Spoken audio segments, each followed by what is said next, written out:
Olá, seja bem-vindo. Eu sou Samantha Vasques, oftalmologista especialista em glaucoma do Rio de Janeiro. E nesse vídeo aqui eu estou inaugurando um quadro novo para vocês chamado Café com Oftalmo. E a ideia desse quadro é ser um pouquinho diferente dos vídeos anteriores em que eu via fazendo aulas mais formais, com slide e tudo. Então a ideia aqui é tirar um pouquinho dessa formalidade e trazer mais uma conversa mesmo, assim, um brainstorm meu para vocês, uma coisa bem prática e bem do dia a dia. Me avisa depois nos comentários se vocês gostaram dessa ideia, desse quadro novo. E eu quero inaugurar aqui conversando com vocês sobre as medicações que são padrão ouro no tratamento do glaucoma, que são os colírios de prostaglandina. A questão que eu quero trazer para a gente refletir um pouco é justamente essa questão de as prostaglandinas serem consideradas as medicações padrão ouro.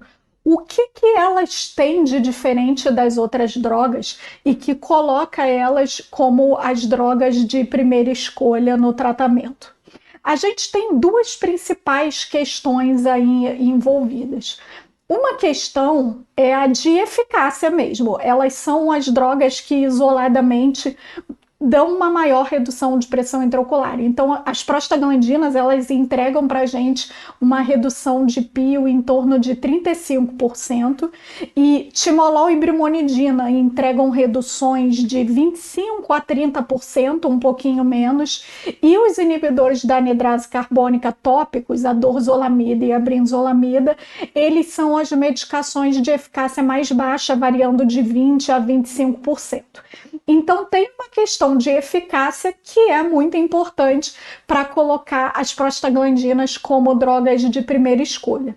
E uma outra questão que fala muito forte nisso é a questão da posologia e da facilidade de uso, porque a adesão terapêutica é um problema para os nossos pacientes e nunca vai deixar de ser, porque é assim em todas as doenças crônicas. Então, da mesma forma que na hipertensão arterial, no diabetes, os clínicos batalham, a gente batalha também no glaucoma com a questão da adesão terapêutica. Então, o fato de a medicação ser de uso uma vez por dia só facilita demais a vida do paciente e aí a gente consegue ter melhores resultados de adesão terapêutica usando uma prostaglandina do que usando uma outra droga de posologia de 2 vezes por dia, porque é muito mais fácil de o paciente lembrar, é muito mais fácil de ele encaixar na rotina dele uma dose de uma vez por dia apenas. Agora, vamos ver um pouco um outro lado dessa questão de ser padrão ouro. Ser padrão ouro não significa que você deve obrigatoriamente começar o tratamento do glaucoma com prostaglandina para todos os seus pacientes, tá? Não tem uma droga única que seja recomendada como terapêutica inicial. A gente sempre precisa individualizar.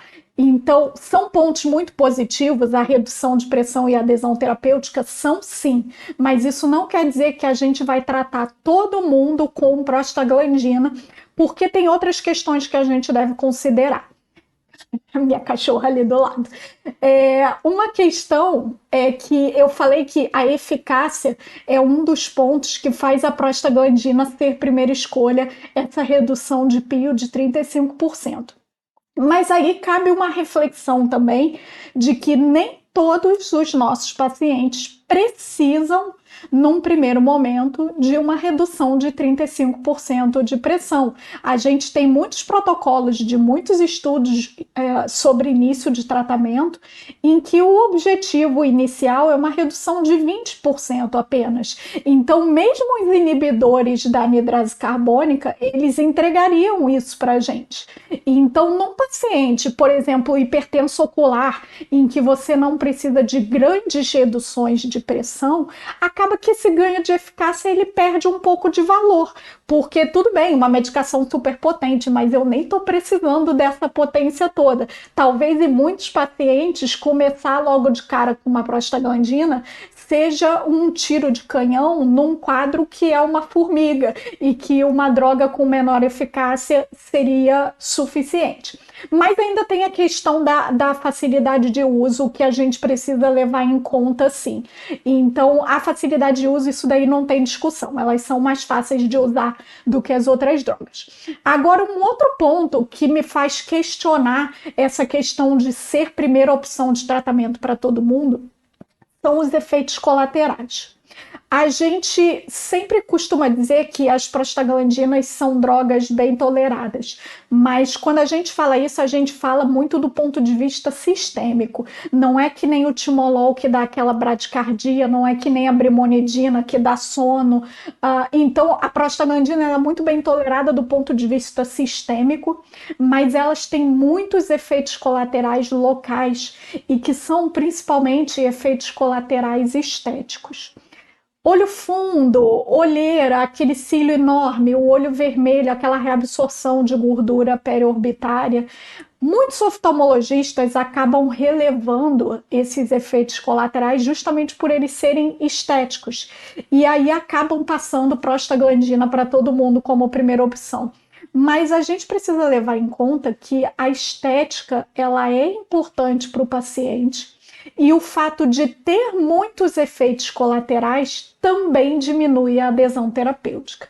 Então, se por um lado a gente está entregando uma boa adesão terapêutica por uma facilidade de posologia, por outro lado, a gente está dificultando a adesão terapêutica por conta de efeitos colaterais estéticos e que vocês sabem que muitas vezes os pacientes abandonam o tratamento por conta de olho vermelho. Então, acaba que a questão da adesão terapêutica com a prostaglandina é uma coisa que a gente tem que pesar dos dois lados e muitas vezes eu converso isso abertamente com o paciente e eu deixo o paciente opinar. Eu falo, olha só, a gente tem uma opção de usar uma medicação que é muito boa, que reduz muito a pressão ocular e que é muito fácil de usar, porque é uma gotinha por dia só, mas a estética vai alterar.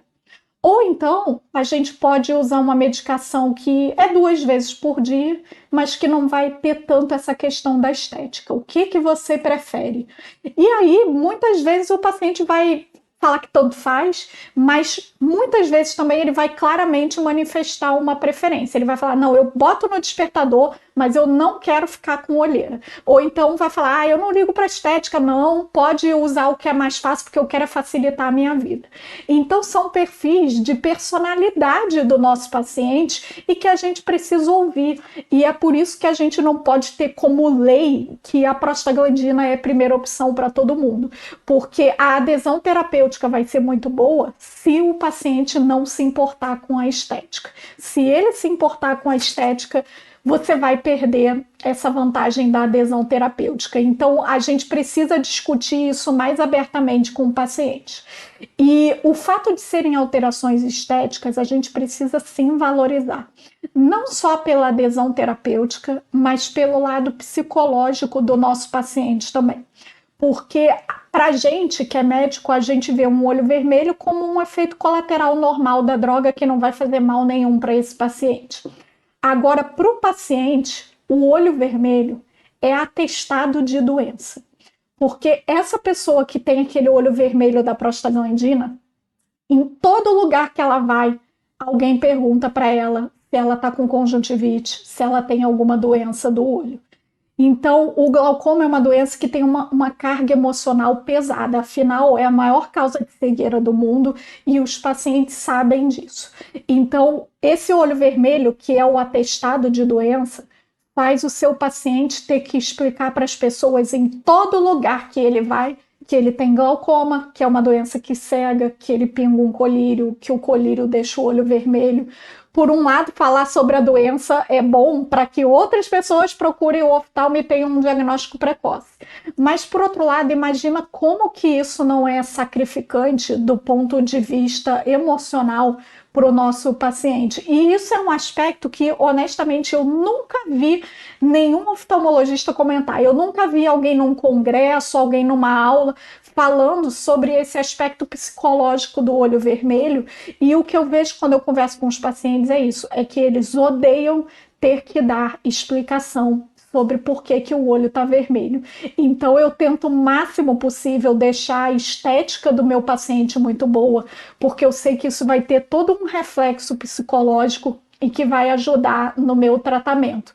Então a gente deve pensar na estética não como uma coisa, como eu posso dizer, como uma coisa que não é importante, como uma coisa, esqueci a palavra, fútil era a palavra que eu estava tentando lembrar. Então a gente não deve ter esse olhar de futilidade para a estética, porque tem um aspecto psicológico muito importante por trás disso. Então, com tudo isso que eu falei, vocês já viram que eu muitas vezes não começo o tratamento com prostaglandinas, mesmo que elas sejam a droga de primeira escolha. Mas muitas vezes eu começo também. Então, pacientes que têm pressões muito altas, aquele paciente que chega com uma pressão de 35, não tem muito como abrir mão dessa eficácia da prostaglandina. Então, aí o que a gente vai fazer é compensar esses efeitos colaterais com lubrificação, com tratamento de blefarite e com medidas mais voltadas para melhorar a estética mesmo, porque realmente a eficácia nesses pacientes com pressão mais alta, ela é muito importante. E nos pacientes com pressões mais limítrofes, eu muitas vezes tenho essa conversa que eu exemplifiquei de deixar o paciente escolher a sua droga muitas das vezes. Agora, nos pacientes que a gente decidiu usar, a gente cai numa outra questão, que é qual delas usar. Afinal, a gente tem aqui no mercado brasileiro 4 prostaglandinas.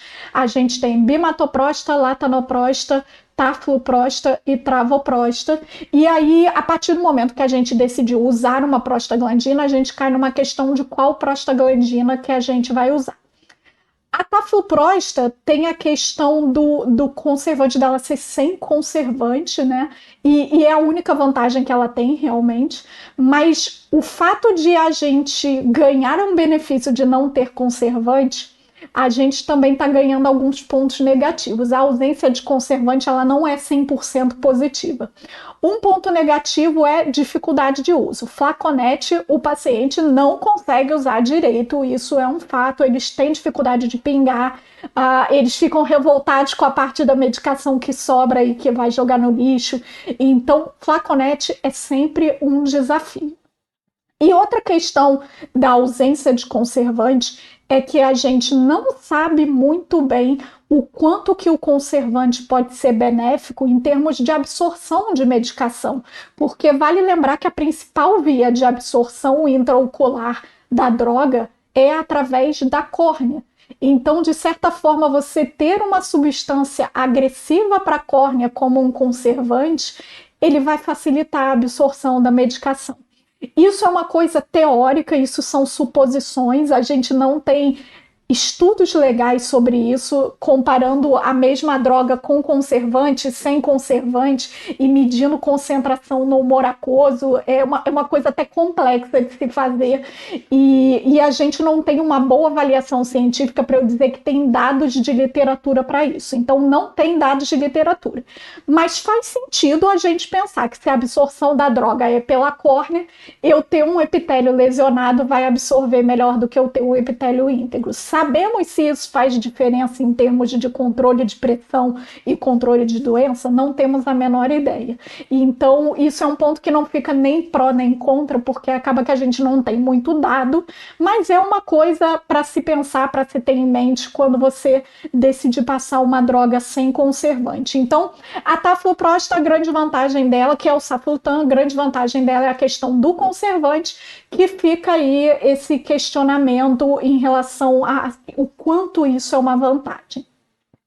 Focando nas outras 3, que são as mais tradicionais e as mais utilizadas, o que a gente vê é que a literatura diverge muito entre qual é a que tem a melhor eficácia e qual é a que tem a melhor tolerabilidade.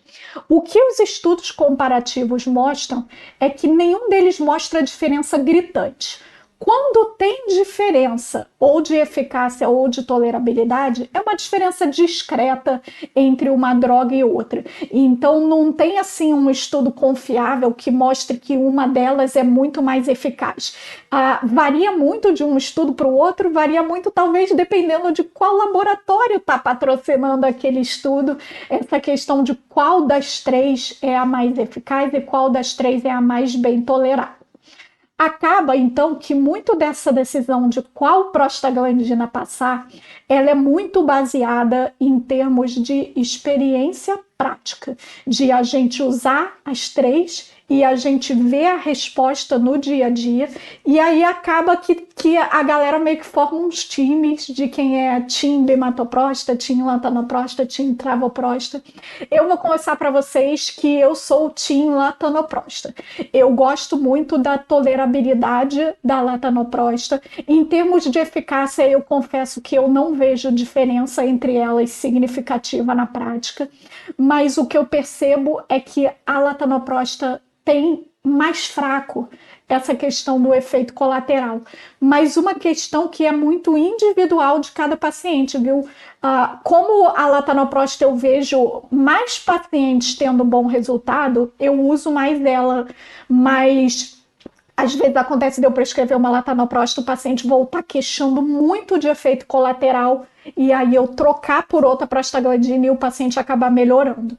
Então, no geral dos meus pacientes, eu vejo melhor tolerabilidade com a latanoprosta. Aliás, me conta aqui nos comentários se a tua percepção é a mesma, porque eu tenho certeza que vai ter gente que vai ter percepções diferentes disso. Mas a minha percepção é de melhor tolerabilidade com a latanoprosta.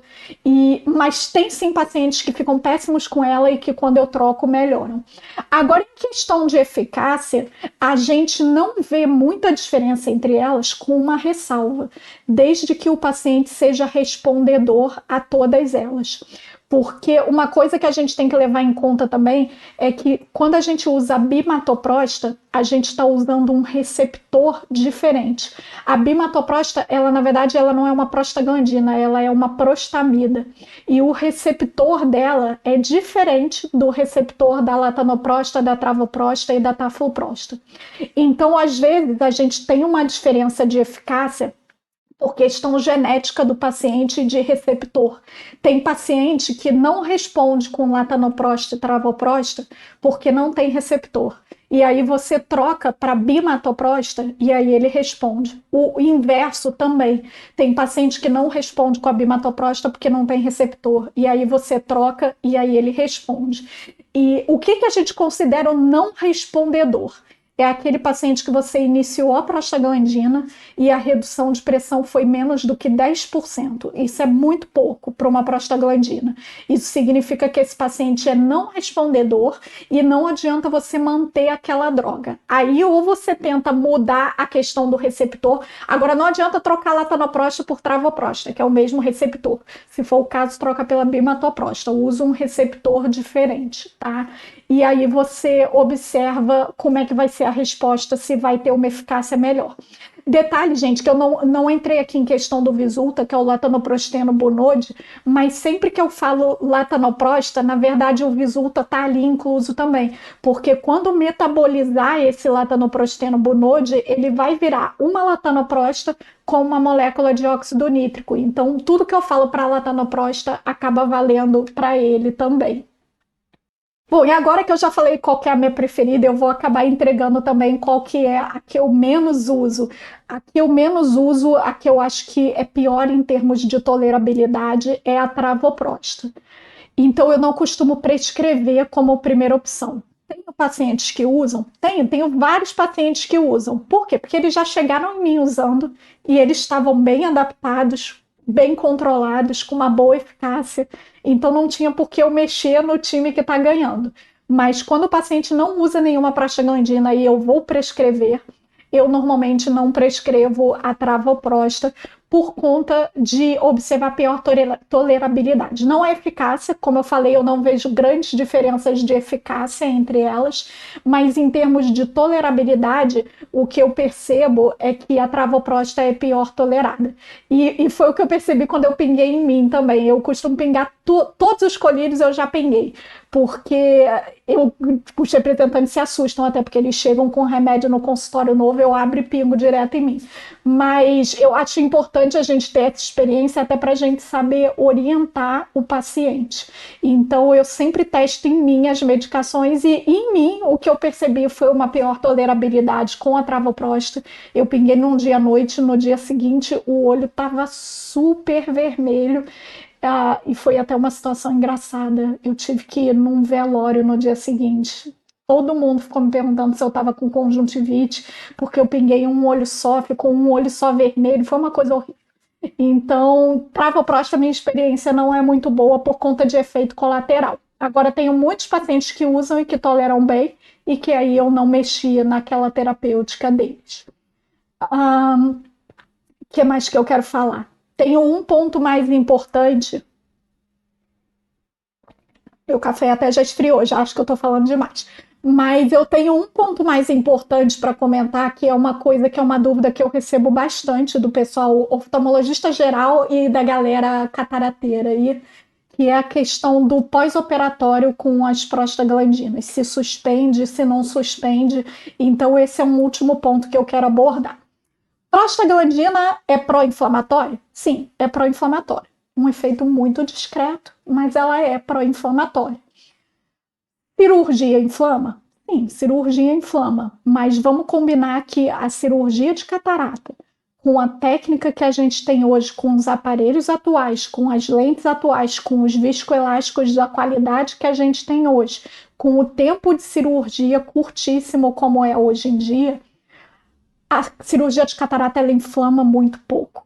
Então, eu não suspendo prostaglandina em pós-operatório de cirurgia de catarata redonda, sem complicação, eu não suspendo. E eu não conheço nenhum especialista em glaucoma que suspenda.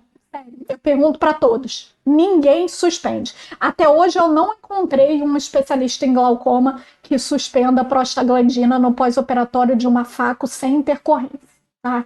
Então, oftalmogerais catarateiros, não tenham medo. A chance do paciente ter uma intercorrência por conta do uso da droga é muito pouco. E esse momento de pós-operatório, a tendência é o paciente ter um pico de pressão intraocular, principalmente na primeira semana após a cirurgia. O paciente com glaucoma ele tem uma incidência muito alta de pico de pressão intraocular. Então, a verdade é que quem suspende está tirando a nossa droga mais eficaz no momento que o paciente mais precisa, é a hora que você está suspendendo a medicação. Então, reveja essa conduta de, por padrão, suspender a prostaglandina. O mesmo vale para laser. Paciente que faz iridotomia também não suspenda a prostaglandina como padrão. Exceções, se é uma faco que complicou e aí você já tem um olho mais inflamado, aí sim você vai e tira a prostaglandina e substitui por um Diamox, tá? Não vai tirar a prostaglandina e botar uma dorzolamida no lugar. Olha a diferença de eficácia entre essas duas drogas. Então tira a prostaglandina e bota um Diamox. Temporariamente, é claro. Então, se complicou, eu muitas vezes suspendo. Agora, complicação de faco é uma coisa rara, né? Então, é muito raro você precisar suspender o colírio antiglaucomatoso do paciente. O mais comum é justamente a gente fazer o contrário, a gente precisar acrescentar colírio nesse período de pós-operatório por conta de uso de corticoide e por conta da própria reação inflamatória, que por mais leve que seja, aumenta um pouquinho a pressão. Resto de viscoelástico, então é muito mais comum a gente ter que acrescentar drogas do que a gente ter que tirar drogas nesse momento de pós-operatório do paciente. Bom, pessoal, era isso que eu queria conversar com vocês sobre as prostaglandinas. Se vocês lembraram de alguma coisa importante, algum aspecto importante das drogas que eu não comentei, me conta aqui nos comentários. E me diz também se vocês gostaram desse modelo novo aqui de brainstorm aqui. E se vocês querem que eu continue fazendo, ou se vocês preferem as aulinhas mais tradicionais com slide. Vou continuar com elas também, mas estou pensando em intercalar esses dois modelos se o feedback de vocês for positivo. Semana que vem tem mais um vídeo para te ajudar a cuidar melhor dos seus pacientes com glaucoma. Então não se esquece de se inscrever aqui no Glaucoma Academy. Até semana que vem.